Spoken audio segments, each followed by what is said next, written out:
Assalamualaikum warahmatullahi wabarakatuh. Bismillah, alhamdulillah, hamdan yuwafi ni'amahu yukafi mazidah.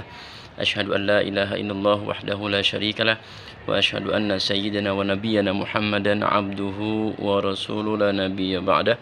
Allahumma salli wa sallim ala sayyidina Muhammadin miftahi babi rahmatillah adada ma fi ilmillah salatan wa salaman daimaini bidawami mulkillah wa ala alihi wa ashabihi wa man tabi'ahu wa nasarahu wa walah wa la hawla wa la quwata illa billah.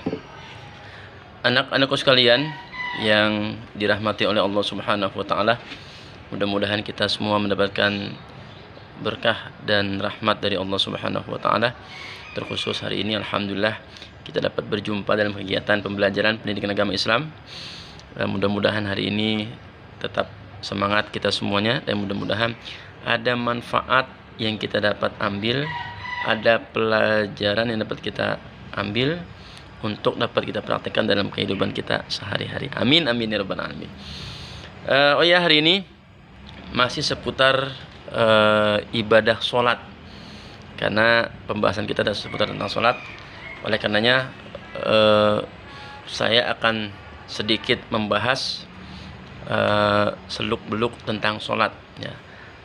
Di video yang lalu kita sudah membahas mengenai kewajiban sholat, bahwa setiap kita yang mengaku muslim, orang yang beragama Islam, sholat adalah suatu kewajiban yang harus dikerjakan, tidak boleh ditinggalkan apapun alasannya, kecuali ada udzur syar'i yang menyebabkan dia boleh tidak sholat, seperti orang perempuan atau kaum wanita yang haid, nifas dan sebagainya, itu boleh nggak sholat. Tapi kalau untuk orang laki ya, tidak ada udzur syar'i untuk meninggalkan sholat walaupun dalam keadaan sakit, karena ada aturan sholat.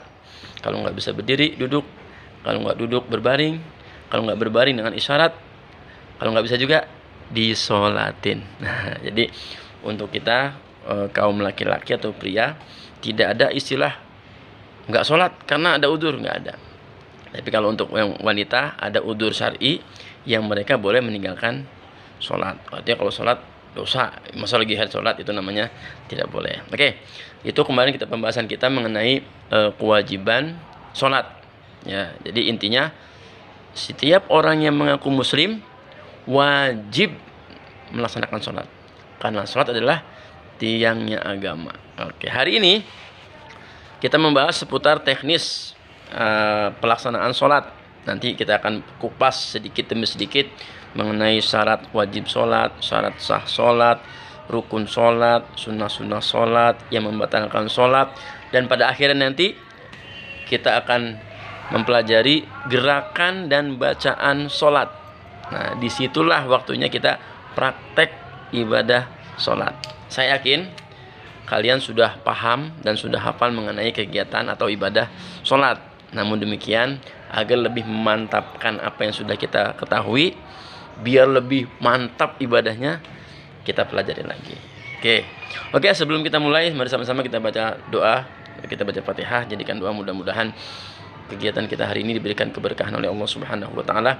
Kalian, kita semua ini diberikan kemudahan untuk memberikan memperoleh kepahaman dari apa yang kita pelajari, dan intinya nanti mudah-mudahan apa yang kita tahu dapat kita amalkan, dapat kita implementasikan, dapat kita praktekkan dalam kehidupan kita sehari-hari. Amin ya rabbal alamin. Ala hadiniyah wa ala kulli niyatin shalihah. Al-Fatihah. A'udzubillahi minasyaitonir rajim. Bismillahirrahmanirrahim.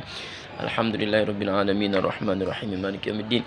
Iyyaka na'budu wa iyyaka nasta'in ihdinas siratal mustaqim siratal ladzina an'amta 'alaihim ghairil maghdubi 'alaihim waladdallin. Amin amin ya rabbal alamin. Mudah-mudahan doa kita, keinginan kita diijabah oleh Allah Subhanahu wa taala. Amin ya rabbal alamin. Oke, anak-anakku sekalian. Salat. Kemarin kita sudah bahas, salat adalah perbuatan dan perkataan yang diawali dengan takbir dan diakhiri dengan salam, dengan syarat dan rukun tertentu. Jadi enggak cuma takbir sama salam doang, tapi di dalamnya ada syaratnya, ada rukunnya, ada sunnah-sunnahnya, ada hal-hal yang membatalkannya, dan lain sebagainya. Oleh karena itu, agar sempurna sholat kita, yuk kita pelajari sedikit demi sedikit. Nah, yang sudah tahu biar lebih mantap pengetahuannya. Oke. Yang pertama, syarat sholat. Syarat sholat terdiri atas dua bagian. Yang pertama syarat wajib, yang kedua syarat sah. Ya. Apa saja yang termasuk syarat wajib? Yang pertama beragama Islam. Udah jelas. Sholat adalah kewajiban bagi umat Islam. Ya. Orang yang mengaku Islam wajib mengerjakan sholat. Ya. Jadi kalau dia sholat, ya, syarat pertamanya adalah ya orang Islam. Bagaimana kalau orang non Muslim sholat? Ya tidak sah. Kenapa?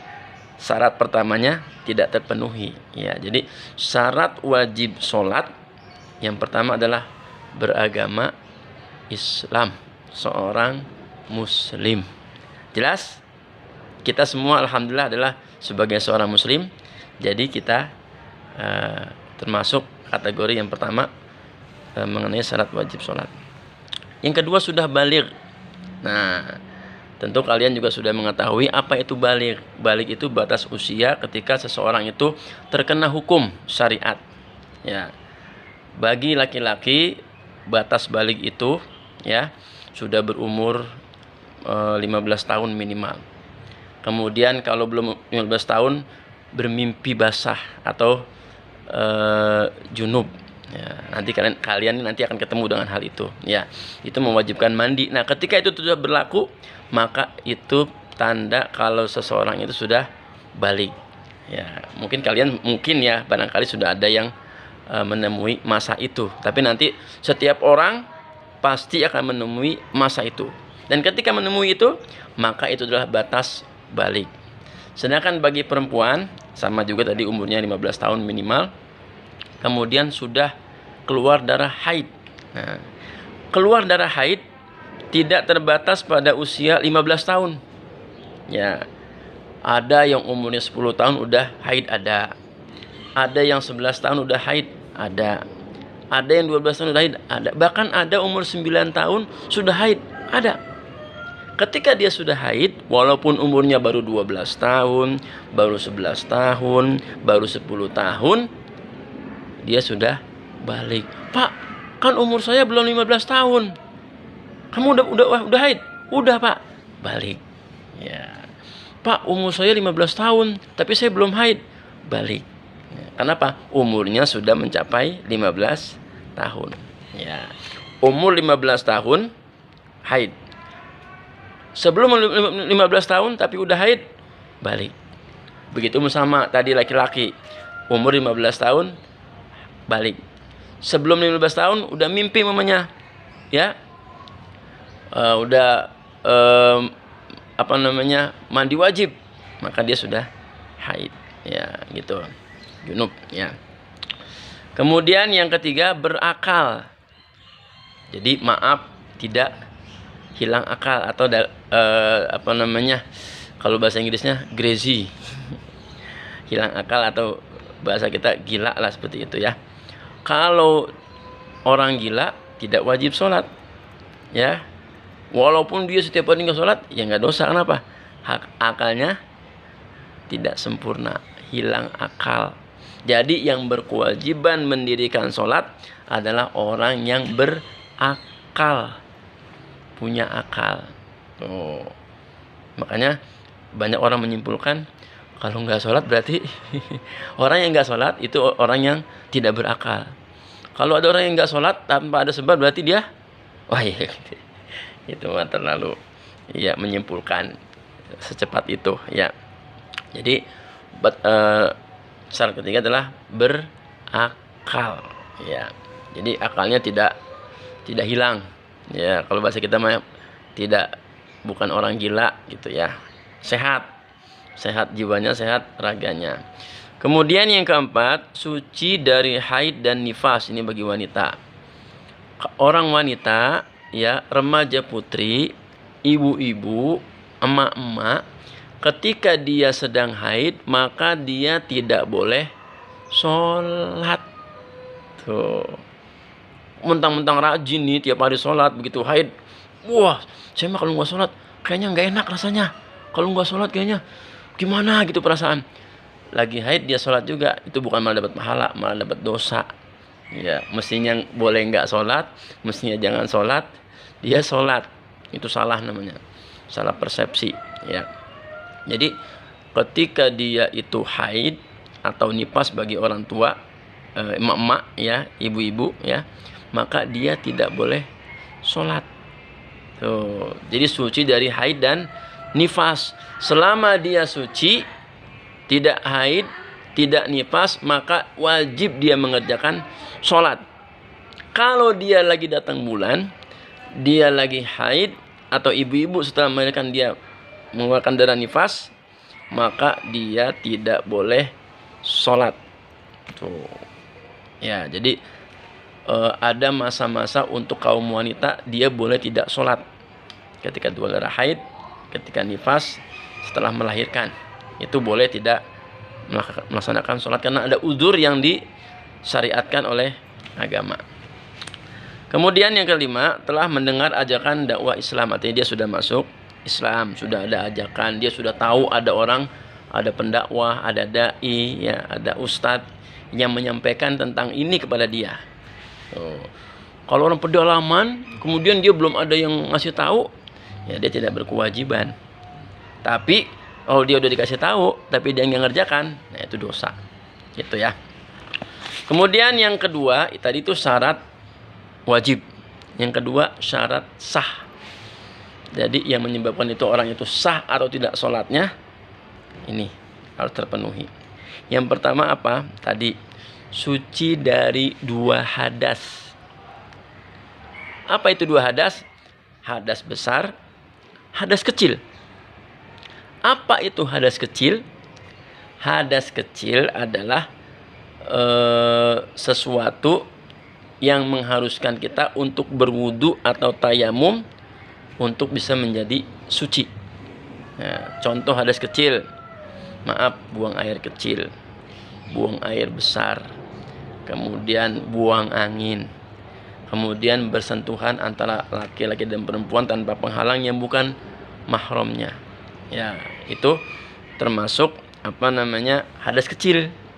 Jadi kalau kita kentut mau sholat, wudhu lagi. Kalau kita habis buang air kecil, habis pipis, mau sholat, wudhu lagi. Kalau kita habis bersentuhan, salaman antara laki dan perempuan yang bukan muhrim tanpa ada penghalang, kan batal tuh, wudhu lagi. Ya. Jadi jangan mentang-mentang rajin banget sholat, ketika mau sholat langsung aja Allahu Akbar. Ada ketentuannya, wudhu dulu. Itu hadas kecil. Kalau hadas besar tadi, yang perempuan haid, nifas, kemudian yang laki juga junub, mimpi keluar mani, itu namanya hadas besar. Itu bisa jadi suci lagi, jadi bersih lagi kalau dia mandi hadas besar. Nah, insya Allah suatu saat kalian yang kelas 3 ini pasti akan menemui hal itu ketika kalian sudah balik, yang putri sudah haid, atau nanti ketika kalian jadi orang tua, ya, ibu-ibu ketika habis melahirkan, nah akan keluar namanya darah nifas. Itu tidak boleh kita melaksanakan sholat sebelum itu bersih. Batas bersihnya dengan kita mandi hadas besar. Ya, suci dari dua hadas, hadas kecil, hadas besar. Ya, hadas itu adalah sesuatu yang ada di dalam tubuh kita atau keluar dari tubuh kita, itu hadas. Ya, tadi kita buang air, buang angin, kemudian hadas besarnya yang putri haid dan sebagainya, itu hadas. Ya. Kemudian suci seluruh anggota badan, pakaian, tempat, badan, pakaian, tempat. Jangan cuma badan doang. Mandi sih mandi, pakaiannya kotor, najis, nggak sah. Mandi yang rapi, wangi, wah. Kemudian pakai baju yang baru, bukan baru sih, bersih dari lemari. Ketika sholat, tempat sholatnya ada kotorannya, nggak sah juga. Mandi, kemudian tempatnya bersih, bajunya juga sama juga, ya. Atau pakaiannya yang dari lemari, tempat sholatnya bersih, belum mandi, ada kotoran dalam tubuhnya, juga nggak sah. Jadi harus suci badan, pakaian, tempat. Tiga unsur yang harus bersih, yang harus suci ketika kita mengerjakan sholat. Apa itu? Suci badan, suci pakaian, suci tempat. Nah, makanya kalau bisa ketika sholat harus diperhatikan bajunya bersih apa enggak, kena najis apa enggak. Nah, harus diperhatikan. Yang ketiga, menutup aurat. Nah, ini aurat. Bagi laki-laki, auratnya adalah antara pusat dan lutut pusar. Itu aurat laki-laki. Ya. Sedangkan wanita, seluruh anggota badannya kecuali muka dan telapak tangan. Nah, jadi kalau dalam sholat kita menggunakan pakaian yang benar-benar menutup aurat. Perhatikan jangan ada yang sampai ada yang bolong atau ada yang kesingkap. Atau ada kancing yang belum dipasang. Nah, hati-hati. Jadi kalau kita mau sholat harus menutup aurat. Nah, terutama perempuan, ibu-ibu, jangan asal sholat. Wah, nggak apa-apa, nggak pakai mukena. Yang penting ininya ketutup. Ya, tapi tidak sempurna. Oke, ketika berdiri semuanya ketutup. Ketika sujud khawatir ada yang tertarik, itu bajunya ada yang kelihatan. Ya, jadi ketika sholat gunakan alat sholat yang benar-benar nutup aurat. Nah, kecuali muka, telapak tangan bagi wanita. Yang laki-laki pusar sampai lutut itu aurat laki-laki. Ya, Pak, berarti kalau kita sholat pakai celana doang kaos oblong sah dong? Sah. Tapi dari segi etika kurang pas. Dari segi akhlak kurang pas. Emang gak punya baju apa pakai kaos oblong doang. Udah gitu kaos oblongnya bolong-bolong lagi ya. Ya. Jadi usahakan ketika sholat gunakan pakaian yang terbaik. Nggak masih harus bagus ya. Yang baik, yang suci, yang bersih. Bersih bagus juga kalau nggak bersih sama aja. Jadi pakaian yang benar-benar suci, bersih, dan yang terbaik buat kita. Jadi kalau bisa kalau sholat itu pakaiannya khusus, nggak main pakai itu, sekolah pakai itu, sholat pakai itu juga. Habis main nih langsung ambil sarung kamu sholat, langsung sholat. Ya, Pak, kan suci pakaian saya. Ya suci, cuman dari segi etika kurang pas. Iya, masa pakaian buat main bola, tahu-tahu dipakai buat sholat. Kalau nggak ada lagi, ya apa boleh buat. Tapi kalau masih ada lagi, kalau bisa ganti baju dulu, syukur-syukur mandi dulu, rapi-rapi dulu. Kenapa? Kita mau menghadap Allah Subhanahu wa Ta'ala. Itu. Kemudian masuk waktu yang telah ditentukan untuk masing-masing sholat. Nah, jadi inna sholata kanat alal mu'minina kitaban mauquta. Sesungguhnya sholat itu adalah kewajiban bagi muslim yang sudah ditentukan waktunya. Subuh jam sekian sampai jam sekian, zuhur jam sekian sampai jam sekian, asar juga sama seperti itu, maghrib juga sama, isya juga sama. Ya, jadi jangan asal aja subuh matahari udah terang baru sholat subuh. Wah, ada gula, ada semut. Sholat duha pakai kunut. Dibilang sholat duha pakai kunut. Dibilang sholat subuh tapi waktu duha, kenapa? Kesiangan sholatnya. Nah itu. Jadi harus ada di waktunya. Zuhur ada waktunya. Jangan sampai kita sholat zuhur udah masuk waktu asar. Sholat asar udah masuk waktu maghrib. Sholat maghrib masuk waktu isya. Isya mah kali lama waktunya kali masih bisa dikondisikan. Tapi itu tadi asal aja sholatnya, nggak kenal waktu, wah yang penting sholat, nggak bisa. Seutama-utamanya sholat adalah di awal waktu. Jadi amal yang paling dicintai oleh Allah Subhanahu wa Ta'ala salah satunya adalah sholat pada waktunya. Yang paling bagus ketika Allahu Akbar siap ke masjid, ke musola berjamaah, atau ibu-ibu wanita di rumah sholatnya. Ya, setiap awal waktu sholat ini luar biasa. Ada keistimewaan yang Allah berikan kepada orang yang sholatnya di awal waktu. Ayul amal ahabu ilallah qala as-salatu ala waqtiha. Rasulullah pernah ditanya, ya Rasulullah, amal apa sih yang paling dicintai oleh Allah? Beliau menjawab, sholat pada waktunya. Terus apa lagi? Berbakti kepada orang tua. Terus apa lagi? Jihad fisabilillah. Nah, salah satu amalan, ibadah, pekerjaan, perbuatan yang dicintai oleh Allah adalah sholat pada waktunya. Tuh, jangan subuh kesiangan, zuhur keasaran, asar ke magriban, maghrib ke isyaan, isya ketiduran. Nah, jadi sholatnya nggak teratur. Sholat yang teratur itu menandakan kita disiplin.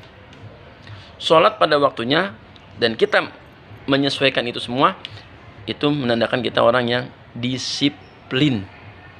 Orang yang disiplin, insya Allah kehidupannya akan teratur, akan baik, akan berjalan dengan baik. Ukurannya apa? Sholat. Orang kalau sholatnya ditunda-tunda, entar dulu, entar dulu, entar dulu, itu menandakan dia kurang disiplin. Ya.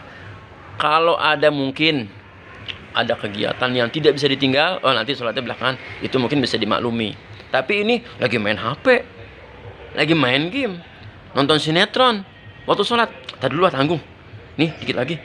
Nah, itu namanya menunda-nunda sholat. Ya, atau emak-emak, waktunya adzan isya, tanggung nih. Ya, ini putri untuk pangeran baru mulai. Ya, tadi dulu dikit lagi. Padahal udah waktu isya. Tadi dulu lagi, ini atam lagi. Ya. Putri untuk pangeran udah habis, tanggung dikit lagi. Ini si Al udah muncul. Ya, Andin udah nongol. Enggak sholat lagi, mundur lagi. Selesai itu, ini wali baru mulai. Ya, amanat wali baru mulai. Sampai jam 11 malam baru sholat isya. Ngapain? Nungguin sinetron. Tapi di sini mah nggak ada. Di sini nggak ada. Ya, karena di sini saya sedang sendiri. Ya, di sono adanya di rumah masing-masing tuh pada niatin. Ya, mau sholat isya, ada putri untuk pangeran, tunda dulu. Putri untuk pangeran habis, ada lagi ikatan cinta, tungguin dulu sampai habis. Itu selesai, datang Bang Apoy dan kawan-kawan, ya, Bang Ismet, ya, Bu Ani. Tadi dulu dikit lagi, sampai jam 11 itu belum kelar. Itu udah habis. Ada lagi, dunia terbalik, sampai jam 12. Udah, ketika jam 12 mau sholat, aduh udah ngantuk banget, tidur. Akhirnya apa? Sholatnya lewat. Syukur-syukur sebelum subuh dia bangun bisa sholat isya. Ini kalau kebablasan, aduh, menunda-nunda sholat karena ngelihat sinetron. Aduh, kecuali ada hal-hal yang mungkin bisa diterima kali. Ini enggak, nungguin sinetron. Ini nggak, di sini nggak ada. Di sini mah nggak ada. Karena di sini saya doang sendiri. Kemudian yang berikutnya apa? Menghadap kiblat. Nah, arah Ka'bah, menghadap kiblat. Ya, kita di Indonesia arah kiblat kita menghadap ke arah barat. Ada agak serong sedikit. Nah, nanti ditentukan oleh Kemenak mengenai arahnya yang sebenarnya itu nanti setiap ada periode itu berubah. Jadi kita menghadap kiblat. Pak, di sono belahan dunia sono menghadap ke arah timur. Ya, karena dia berada di sebelah barat Ka'bah. Kita berada di sebelah timur Ka'bah, makanya menghadap ke barat. Kalau kita di Ka'bah, ya, di Masjidil Haram itu menghadapnya masing-masing berbeda karena semua menghadap ke arah Ka'bah. Yang di selatan menghadap utara, yang di utara menghadap selatan, yang di timur menghadap ke barat, yang di barat menghadap ke timur, menyesuaikan arah Ka'bah. Kita di Indonesia nih, karena Ka'bahnya ada di sebelah barat, ya, kita menghadap ke barat. Pak, kalau sholat ke arah timur sah nggak? Ya kagak. Ngadep kemana ke sono? Ngadep matahari? Ya nggak sah. Kalau selatan juga ya sama. Semua wilayah Indonesia menghadap ke arah barat. Tuh. Kemudian mengetahui mana yang fardu dan mana yang sunnah. Ini harus diketahui. Jangan sampai yang fardu ditinggal karena nggak tahu. Yang sunnah dikerjakan. Kalau kata bahasa Betawi mah nyari jarum hilang kampak.